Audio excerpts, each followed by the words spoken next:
Released in 1987, Ozzy Osbourne's live tribute double album was a powerful homage to his late guitarist, Randy Rhoads, who tragically died in a plane crash in 1982. The live album features archival recordings from their tours together, showcasing Rhoads' incredible guitar work and the chemistry between the two musicians. With iconic tracks like Crazy Train and Mr. Crowley, the album captures the essence of their collaboration and stands as a lasting tribute to Rhoads' legacy in rock music. To promote the release of the album, Ozzy guested a handful of major radio stations around the world, including Radio 1's legendary show, The Friday Rock Show, hosted by DJ Tommy Vance. Here you can listen to that entire interview in digitally enhanced audio quality. On medium wave and FM stereo, this is National Radio 1. Friday Rock Show.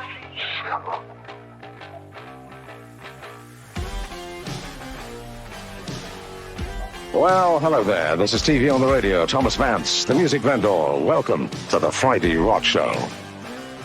Right, the program tonight we have Rankelson, TNT, also Rock Goddess, the Gods, Stan Bush and the new band, Fast Cuts, Slave Raider, Omen, Blood Money, some music by Poison and 2 tracks by Motley Crue.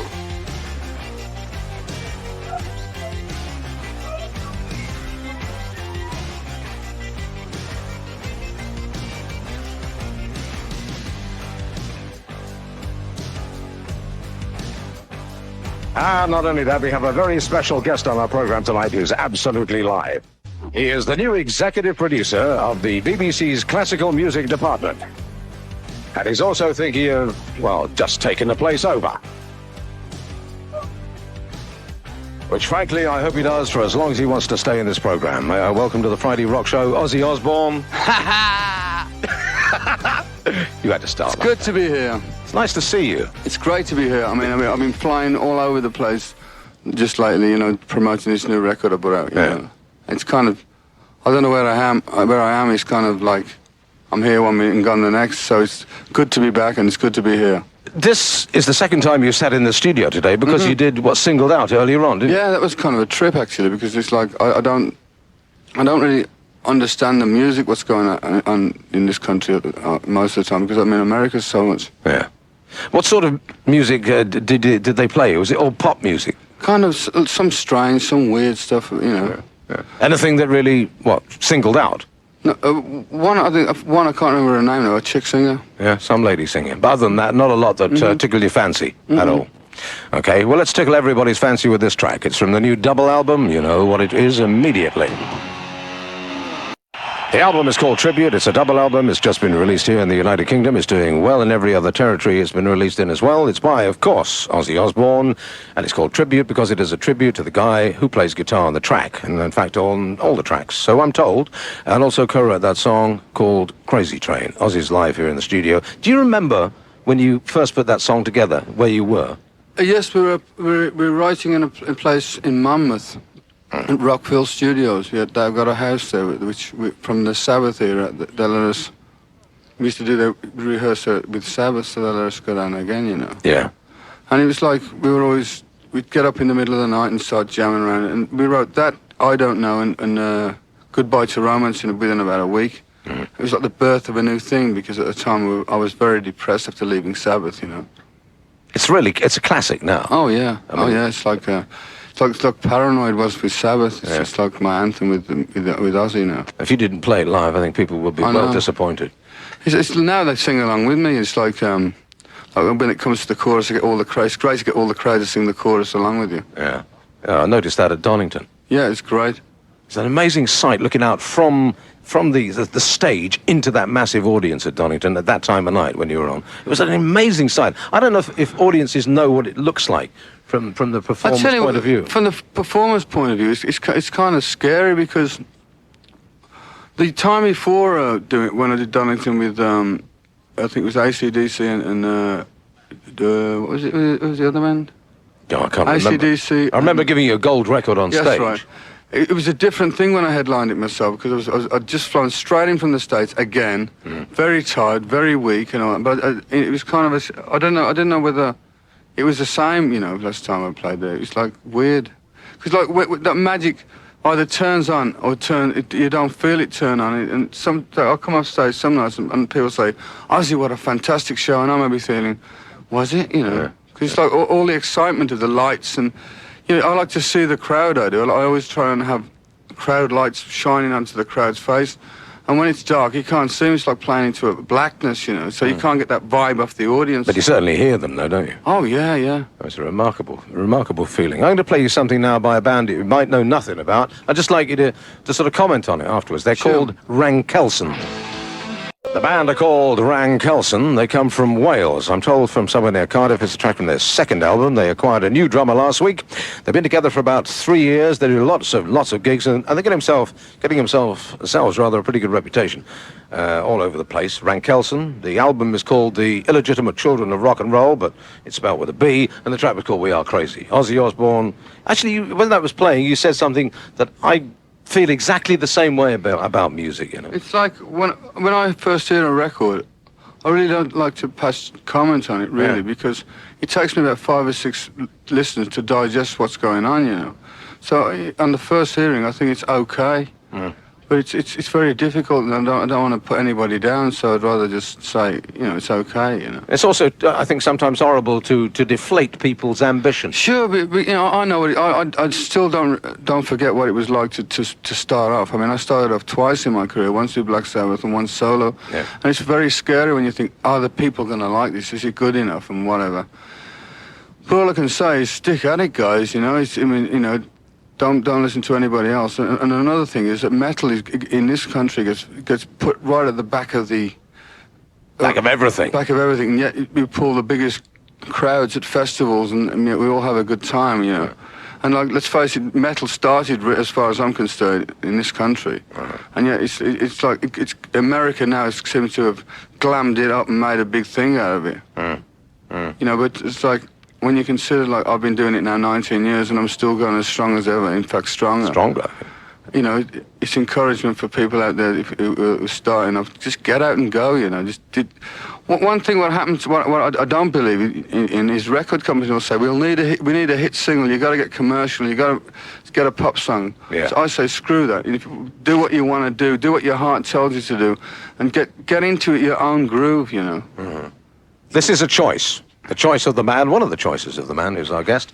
It's an old Beatles track. Of course you can. The reason why I chose this song, I think Lennon's lyrics were fantastic anyway. And I was an avid Beatle fan, and this is one of the best songs I ever heard from them. Okay, the Beatles from years ago. The Beatles from back in 1967, I Am the Walrus. Do you think people would get away nowadays if they recorded stuff like that? I think the Beatles were way ahead of their time, and I don't think anyone's ever got anywhere near them, you know, since the old 60 days, because they were so free, and I don't know whether they would...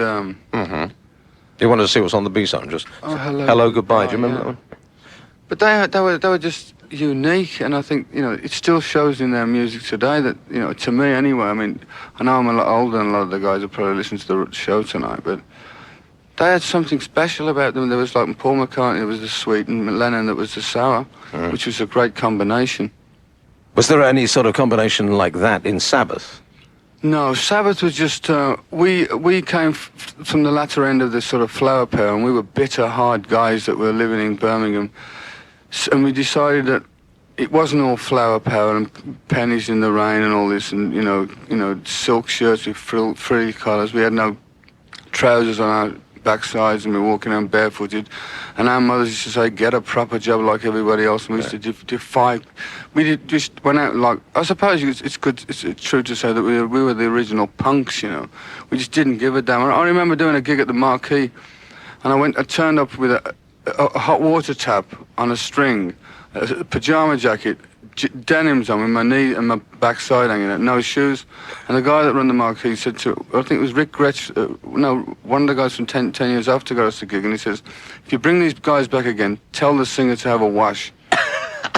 You know, it's like, you can't shock them anymore because it's all been done now, you know. It's like, and plus the fact, technology's taken over somewhat with all these different machines you can get now. When we used to play, do you know Black Sabbath, this is God's honest truth, Black Sabbath's first album, Black Sabbath 1, was recorded in 12 hours on 2 4-track machines at a place called Regent Sound. I remember, it's in Denmark Street. Yeah. That's where they recorded, and people like that. It's a real dumping little studio.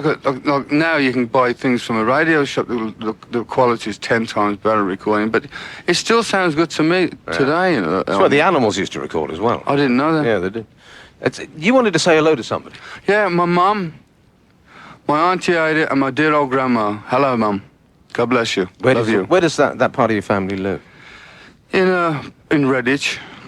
My grandmother's in her 90s.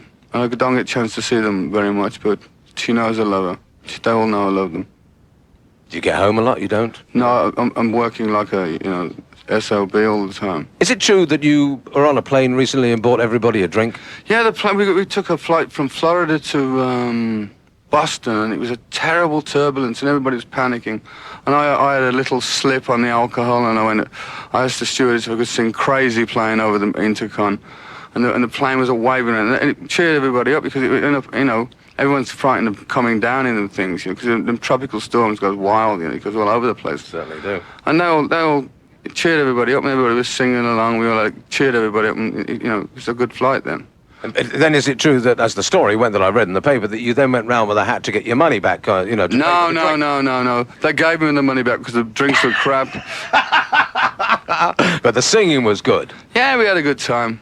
You asked me to play this track by Sabbath, Johnny Blade. All right. I tell you, this track was one of the songs that Bill Ward and I got together one night when we were sitting in his barn drinking cider. And we remember when we were kids, there used to be Teddy Boys. Yeah. And it's like with the old Teddy Boy suits and the switchblade knives. And it was like, we contrived this story about a guy called Johnny Blade, and this was very memorable to me. Okay, here it is. Black Sabbath from back there in 1978. The track was called Johnny Blade. Okay, that's Mother Earth Revelation from the album Tribute by Ozzy Osbourne. The album is called Tribute because it is a tribute to Randy Rhoads, guitarist that died in a plane crash some time ago. Actually, when was it? I can't remember. 1982. Blimey. And when was all this recorded? 1981 in Canada. We were touring with Motorhead. Good old boys they are. Yeah. Funny story about Motorhead, actually. I just met up with the guys in Los Angeles about a week ago, and Filthy Phil was at my table, and I was sitting next to John Bon Jovi. Yeah. And Filthy Phil just got jet lag, and he had a few too many to drink, and he said to me, he said, "Hey, Ozzy, is this guy in your band?" And I said, "Phil, I wish he was."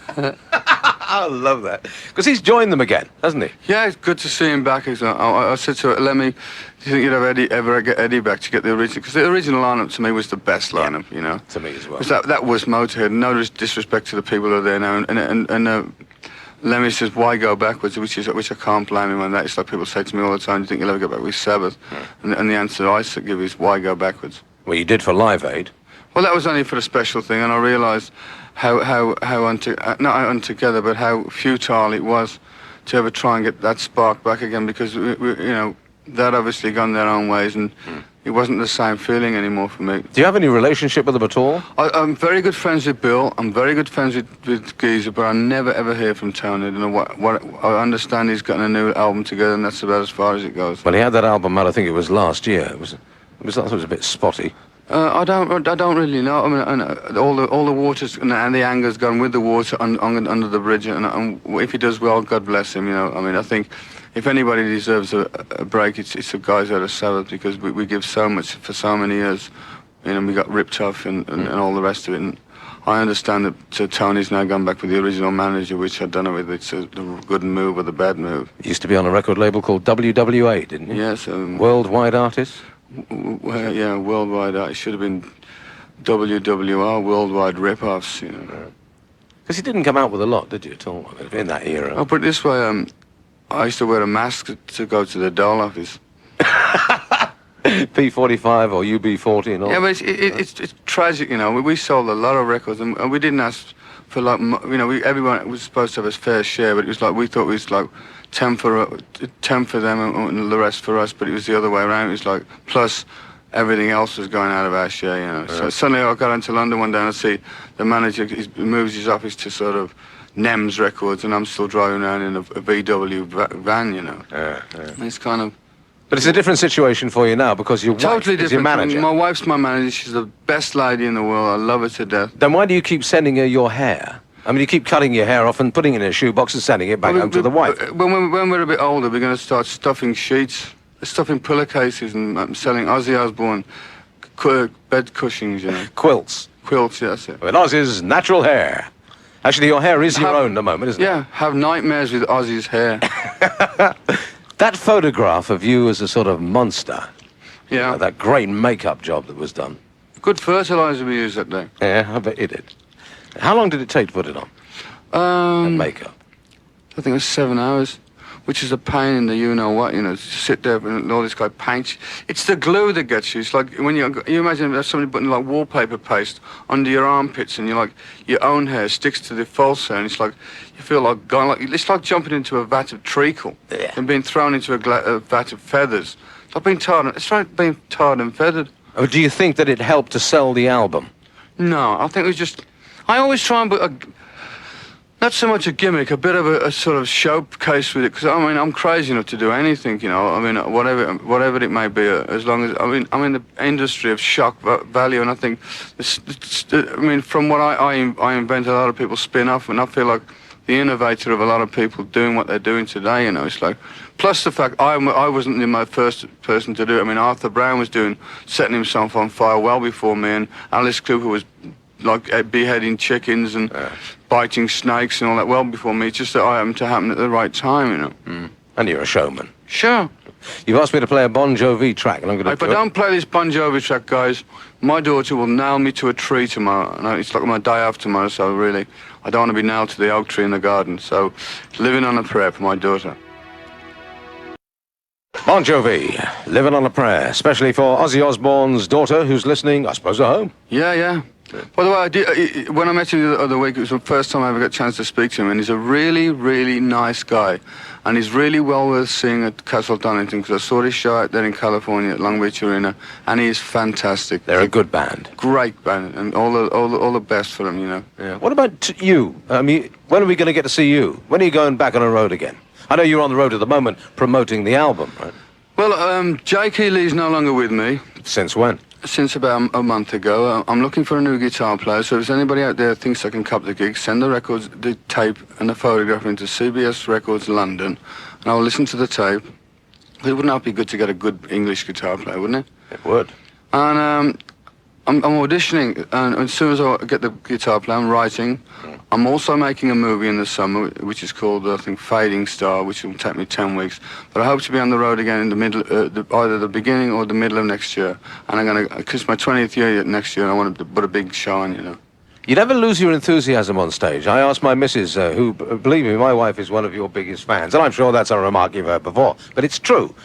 She's listening now, she's probably blushing, but she idolizes you. And I ask her, what is it about you like the guy? What do you like about the guy? What continually attracts you to the man? Not only does she think you're physically attractive, but also she loves your energy on stage. And you always give value for money. The thing is about it, you know, most of the times I think that surge of the crowd pulls me on. I always remember when Randy Rhoads got killed and Bernie Taupin. Torme. I always get mixed up with Bernie Taupin and Torme, yeah. Stood in for a while for me, and we played Madison Square Gardens, and it's like a real nerve-wracking experience for a guy to come out of a club and play such a big venue. Yeah. And I just stopped the show and said, hey guys, we're trying, and the crowd went ecstatic, you know, and the crowd, you know, nobody in the business gives the crowd the acclaim of what they deserve, because without them guys, we wouldn't be here, and I've never forgotten that, and I will always spend a little bit of time with these guys when they stop me in the street, you know, whereas a lot of people get success and go, you know, I've got them in a hurry, man, you know, don't talk to me. You know, I mean, people say, well, how long do you think you can go on for, Ozzy? As long as they want me, that's all I say. My cab driver today, who dropped me down in Soho, said, who you got on the show tonight? Said Ozzy. He said, Ozzy was in my cab, picked you up at Hampstead where you live, right? And he took you actually to Manchester Square. He was very complimentary about you and said you were a big tipper. All right, big tipper. It's true. I'll give him a Happy Jack in the 330. And he probably put money on it as well. Can you remember the first gig when you knew that you were working as a solo artist? It was a Glasgow Apollo, and it's a shame that it's no longer there. And it was like, I did a few unannounced gigs. I think I went out as a band called Law. It was like on these small clubs featuring Ozzy Osbourne underneath in red writing. And we played the Glasgow Apollo. It was about 3/4 full, and I thought, we've died, we've finished. And the first album, Blizzard of Oz, had come out. And that Glasgow crowd are just the best, you know. They're really, that and Newcastle, you know, Newcastle, and, well, all are in England, you know, to see me. Yeah. It was just, you know, that first tour was one of the most memorable tours in my life, because it was like a challenge. Well, I mean, you've got to take into consideration, once leaving a band like Sabbath, that was so big all over the world for so long, and then taking the bull by the horns again and pulling it off, you know. I mean, it was just fantastic. It worked. Yeah. And it continues to work. Here's an old track. Whiter Shade of Pale, Procol Harum, Oz. Why are we going to play it? Because it reminds me of when I was in love at about the early age of 17. I was in love with this Italian girl whose father owned a cafe, and by being in love with it was the only way I could get sandwiches free. And this was on the jukebox. Yeah. Friday Rock Show from BBC Radio 1. That was Whiter Shade of Pale by Procol Harum. It's an anthem from the 60s, and it still sounds to me just as fresh as it did when it came out back there in 1960, whenever it was. And I suppose it will always sound that way because it's based on a classical theme. And that was 300 years old when they nicked it. I didn't know that. Yeah, it is. I think something by Bach. But it's like, I find nowadays there's very few records that stand the lapse of time, you know. I mean, like, whether it's me and my head or whatever, but I find very few records will last like another 10 years. Like, I think one of the few is Knights of the Opera by Queen. Queen. Yeah. You know, the Queen. Some of the Queen stuff will. But there's a lot of the stuff that comes in. It's like all this. It's like quick sale and gone. Where, you know, like whereas in the old days it was like bands lasted out a while, where it's like now it's like fashion to come in for a month and disappear the next. And that is the truth. I mean, because I do a chart show for overseas. You're doing the British Top 40, and you do. I mean, it's just amazing. Bands are in, one record, good night. Next, I'm sure all they do is change their name all the time. Tell me, what do you think of this? What do you think of this band, this Europe? Well, I mean, the Final Countdown, I thought was a great track. I haven't seen them live, so I don't know. They're doing real good in America. They're doing very well. I'm really interested to see what this new Def Leppard thing does in the States. Yeah, but I mean, don't hold your breath. I mean, when's it going to come out? We've been waiting 3 years for it. You know, I know, it's just like, I would rather do 4 albums that don't get to #1 and have 4 albums out than sort of do one album that takes like 300 years to put out, you know, because I don't consider any album warrants that kind of work on, you know. It's just like, when I used to be with Sabbath and we used to work hours and hours in the studio, we used to lose what we started out with, the original idea, because when it's fresh, like for instance, did you know that Paranoid, the track Paranoid, was just a jam in the studio at the end of recording the album, because we needed 3.5 minutes to finish the album, so we just jammed it out and Geezer wrote the words, and that was it. Yeah. And it took like literally an hour to do. And that was it. And it still stands a lapse of time now. You know, people still want to hear it. It still sounds as good. It's still as much fun to play. It's like, you know, it's like now it's it tends to be like manufactured music. It's becoming like very close to music, you know. There was one, what was that record that was driving me nuts? It's that, 2 chicks singing, say. Respectable. I mean, it drove me nuts, but it was like infectious music, you know. Yeah, it's high energy sort of disco stuff. Yeah, but it's like there's no messages there anymore. There's no. But I don't think they're supposed to be. Yeah, but the thing is, someone out there sooner or later has got to say, hey, what about live music? What about getting someone around that people can go and see live music, you know? It's like, you know what I mean? When I was younger, there used to be lots of places where you could go and turn up and play live music, and people were there to listen to it, but now they all want to listen to this, I consider junk music, you know? It's like it's an insult to your intelligence to sit there and listen to some of this mechanical music, and most of it is not played by musicians anymore. It's all these newfangled. Fairlight synthesizers. Yeah, I mean that's that one, the Beastie Boys album. It's all played on Fairlight, as far as it sounds to me like it is. What? Really? Yeah, I mean, some of it's. I don't know whether I'm right in saying, but it sounds like I've stolen a lot of Zeppelin stuff on. Oh yeah, I think it's Zeppelin and AC/DC all jumbled up. It's that sort of thing. Isn't it? That sort of stuff. Right, another track. Suicide Solution. Suicide Solution, go for it. Okay, here it is with Randy Rhoads. Which I'm still being sued for, by the way. We'll talk about that after we hear it. The double album is called Tribute. It's the latest product by Ozzy Osbourne. It's a tribute to Randy Rhoads, who played the guitar solo on that track. I get goose pimples every time I hear that guy play that solo. My hands go cold and I get these goose pimples, you know. And you've been around great guitar players all your life. Oh yeah, but he was phenomenal. Believe me. I mean, knowing as I was listening to that recording, then I'm thinking what he would be saying to me. And he never used to like playing solo guitar work.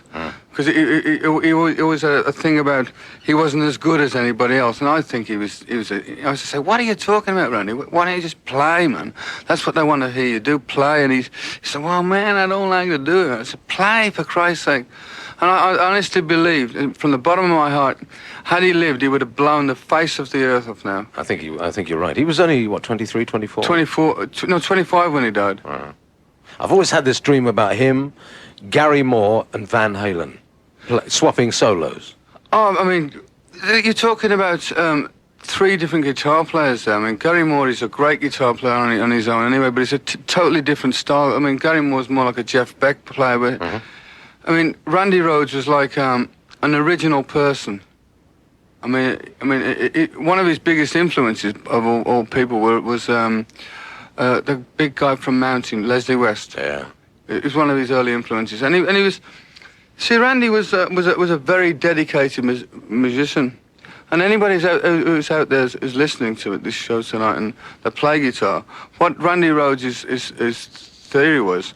You can't get any good if you don't practice, and he used to practice all day and all night, and that's just God's honest truth. On the bus, he would practice.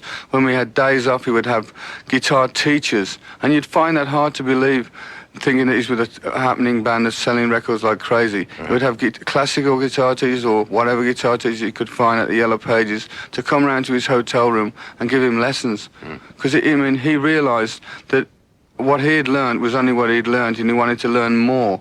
And the best thing to do is get someone who knows more to teach you. Yeah, really wanted to master the instrument. Oh, yeah. And he also enjoyed it, though. That's what I loved it. On stage, he was having fun, you know? That was just... the stage part was just a fun part of his instrument, you know. It was just like to have a bit of a goof around with it. But it's like to the end of his days, he wanted to... We had a thing where he was going to combine classical and rock together, you know, and he wanted to get a classical degree. He wanted to go to university and get a classical degree. I remember saying just before he died to him, he said, I want to go to university. And I said to him, well, why not wait until you got a bit of dough and you've got a claim, and then you can take time out to do that. And he says, well, he was one of these guys that it achieved the success of rock and roll, and then he wanted to go on further. Not saying he would have left me. I don't know whether he would have or not, but he was into his instrument, and that's what you got to admire with this guy, you know. Let's play a track now. This is by a band who've been together for just about a year. They're from the Cleveland area of the UK. The lead singer, I think it's the lead singer, used to be in a band called Hammer. And here they are. They're called Fast Cuts. The track is called Fight to Be Free. The album is called Burning. It's just come out of the UK on the Ebony record label. The band are called Fast Cuts, and the track you heard was called Fight to Be Free. What do you think? I like that. Yeah, so do I like it. To me, it's the sort of stuff... I mean, they've only been together... They're on a small label, right? They've been together a year with an extra 10,000 quid or 15,000 quid or whatever, a bit more studio time. They could sharpen up the production, but I think they've got a lot in there. It's got a lot of energy, man. It's one of the most energetic bands I've heard come out in a long while. Yeah. They're young. I mean, they're a young band from the Cleveland area, and they hardly do any gigs because they can't find them. Cleveland in England, or? Yeah, Cleveland, not Cleveland, Ohio, guys. Cleveland up the road. Somebody should pick them guys up, man. I hope so. Well, they're on the Ebony record label, and it's a label that does try. They try. What's the name of the band again? Fast Cuts. Well, tell them to phone you, and I'll see what I can do for them. They're listening now, I'll tell you. I'd just love to see their faces right now. Well, it sounds good, man. It's good music. You're a gentleman. It's 16 minutes past 11. Listen, I want to put this to you because it's a rumour that's on the streets, and it goes like this: that the tribute albums were recorded originally for radio, that they don't have Randy Rhoads on at all, that all the tracks are actually played by Brad Gillis.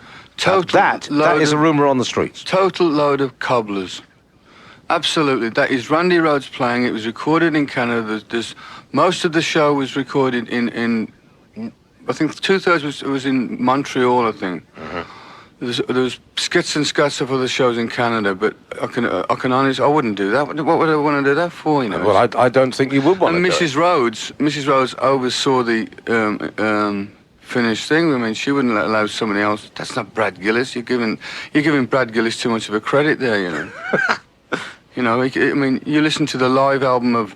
All you got to do is compare the guitar playing on Speak of the Devil and compare it with this. It's no comparison. Absolutely. This is believe me, this is Randy Rhoads playing. Okay, so that puts that rumour completely and utterly to bed. We've dug a hole and shoved it in there. Yeah, but, you know, I mean, it's like, I don't know where these people get these rumours from. I mean, you know, I'm not trying... But people always start rumours. Sure, I'm the rumour man, aren't I, really? Yeah, you have invented a few. I haven't invented a few. The press have invented a few, not me. Well, people think that a lot of the things that you do... Did they honestly think I would do such a scumbag thing like that, you know? Well, I don't. So, I mean, I'm just not saying that to defend myself. Do you think it's Randy Rhoads? Yes, I do. And you saw Randy Rhoads playing a lot of times. Oh, yeah. It is Florida, all over Boston, I think. In New York, saw him. All over the place. Wonderful guitarist. Brilliant. The best. Yeah.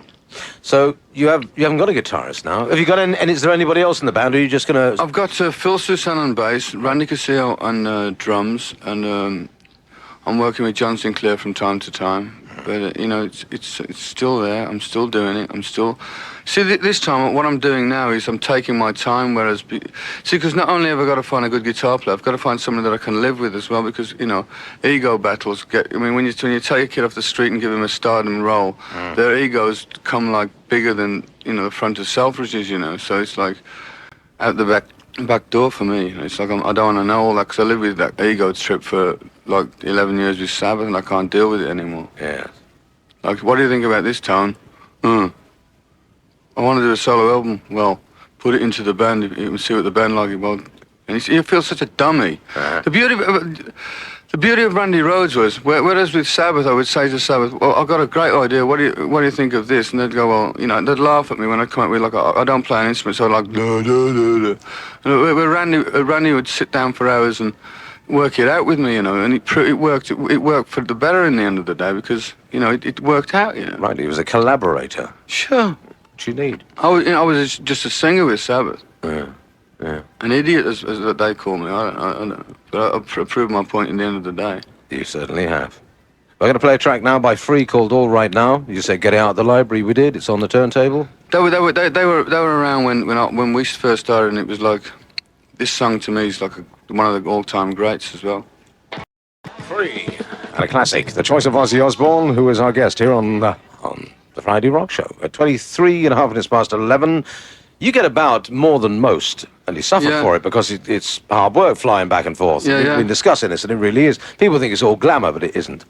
You get about more than most. Have you seen any bands recently that you think, oh, that's him with a chance? Well, I went over to see Geezer Butler the other week when he lives in Worcester somewhere. And I heard his music, and it's really incredible music what he's writing now.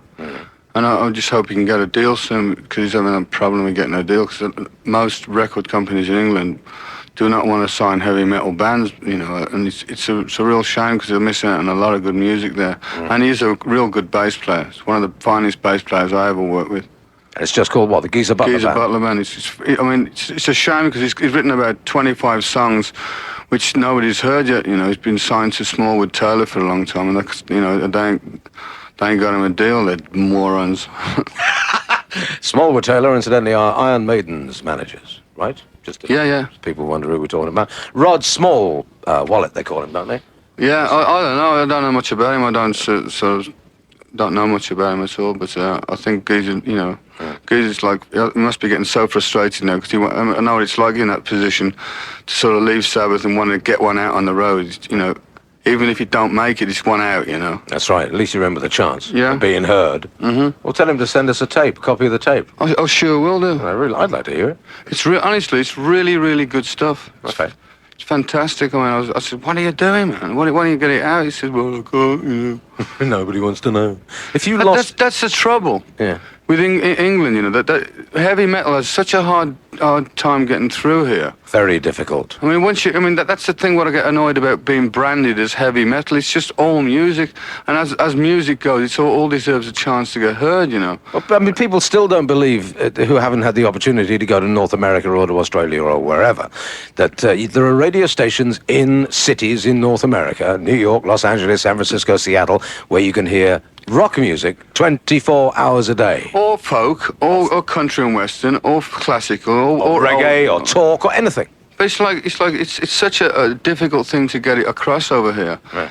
And, you know, as I said before, you know, metal has got a market, because every time Donington's on, it sells out, you know. That's right. I think it's going to be a monster this year, because the bill is really diverse. They've got Anthrax, Metallica, which is that. If I'm around, I'm going to go and check it out this year, just to be one of the audiences, to be good fun for a change. I think it's going to be good. You got Bon Jovi. I went to see Bon Jovi in concert at Hammersmith Odeon.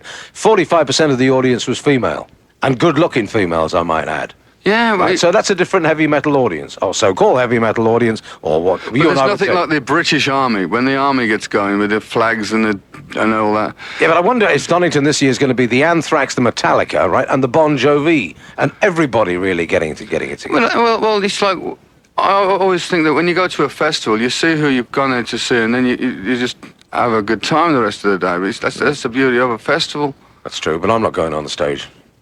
Why not? I always get bottled. Well, one year somebody threw a bottle at me and I thought it was full of drink, but it was full of something else, and I went to take a slug and it was like better than the drink. Oh, and at that point he played another record. Ace of Spades, Motorhead, Motorhead. Ozzy Osbourne, my guest on here on the BBC. I forgot where it was for a minute. It's quite frightening. I know, it's like jet lag, isn't it? Yeah. Do you ever get out your head? I mean, you're known as a lot of the press say that you're always out your brain, you're always in the Betty Ford clinic because you drink too much all the time. Now, what's the situation there? Well, I still drink myself too much all the time, and I'm still going into the Betty Ford clinic. I'm on a personal thing with Betty Ford now. She likes me now. She's like, I'm like the dog that knocks the door. But I ain't going to go there anymore because it's boring and there's no fun there anymore. What's it like, though, in the Betty Ford clinic? Because the bar there is boring. It's like it's, you know, I mean, I read a thing in the paper in America the other day. It says, okay, we've heard enough about Ozzy and his problems and all this. What about Ozzy and his music? That's what we're into it for, and that's what I'm about now. I deal with it when I have to deal with it. Yeah. And I'm first and foremost a rock and roll performer. I'm a rock and roll writer. I'm a rock and roll rebel. A rock and roll survivor? Well, I'm still here. I ain't dead yet. You're looking remarkably good nick, actually. Well, actually, I've just gone vegetarian. I only eat bats on the Sundays now. The Sabbath Bat. Mm-hmm. Good name for a heavy metal band. Yeah, the Sabbath Bat. If you lost your voice, how would you fulfill yourself? I would become a lobotomist. Lobotomist? For heavy metal fans that can't take it anymore, that's a nightmare to me. Sometimes when I get a sore throat, I think maybe I've got cancer of the throat or something. But it's like I am. If it's fair to say, a total hypochondriac. When anything's wrong, I phone my Dr. Brooks, who lives next door to me. I said, Doctor, I've got this thing wrong with me. I've got to do a show tomorrow. Like before I came here, I said, Doctor, I'm tired. I've got to do this. He says, just take some vitamins and just go down and do it. You know. So that's what I did. I was going to play a Black Sabbath track, but I've changed my mind, if you don't mind. Can I play the new single by Marillion? Sure, by all means. Here it is. If I can get a machine to work, that is us. So he punching all the buttons? They don't... Oh, it's working. It's one of those reluctant CDs. Incommunicado. It's a new single by Marillion. And you heard it here on the Friday Rock Show from BBC Radio 1. It's now 23 minutes before midnight. Ozzy Osbourne is in our studios. Right, Oz. Thank you for staying a long time for a start.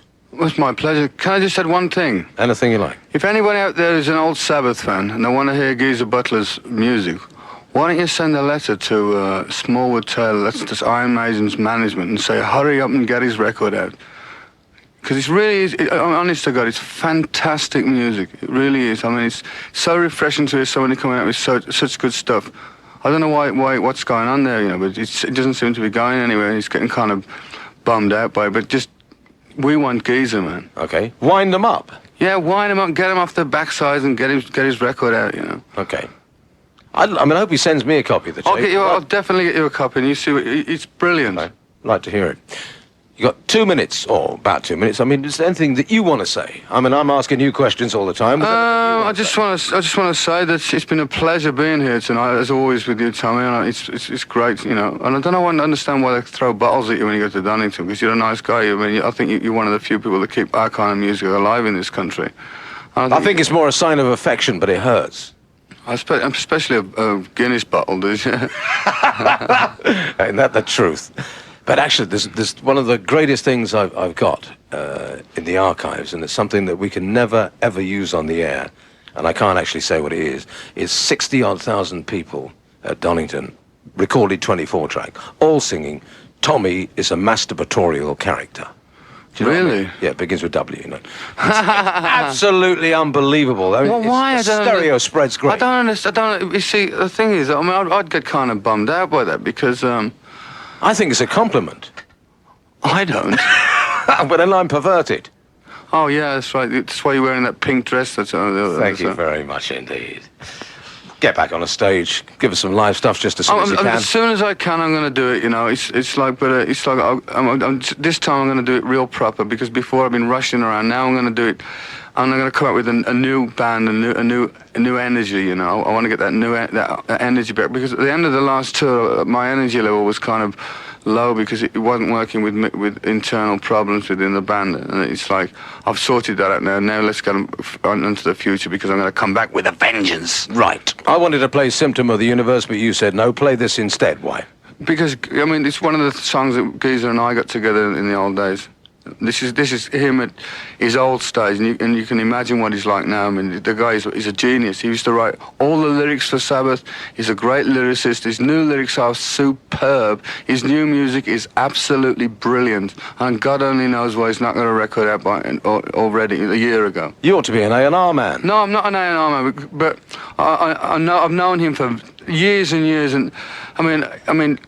I just love the guy's work, you know. I mean, I owe an awful lot to him for his lyrics that he gave me with Sabbath, and all the fans do, because most of the lyrics you hear from the old Sabbath stuff came out of Geezer's head. Right, and it worked. Let's hope it works for him in the future, and I'm damn sure it will for you, because the album Tribute is doing very well in the States and elsewhere, and it's out here. Double album, it's on the Epic record label. Ozzy Osbourne, you're a star, a gent, and I thank you. My pleasure.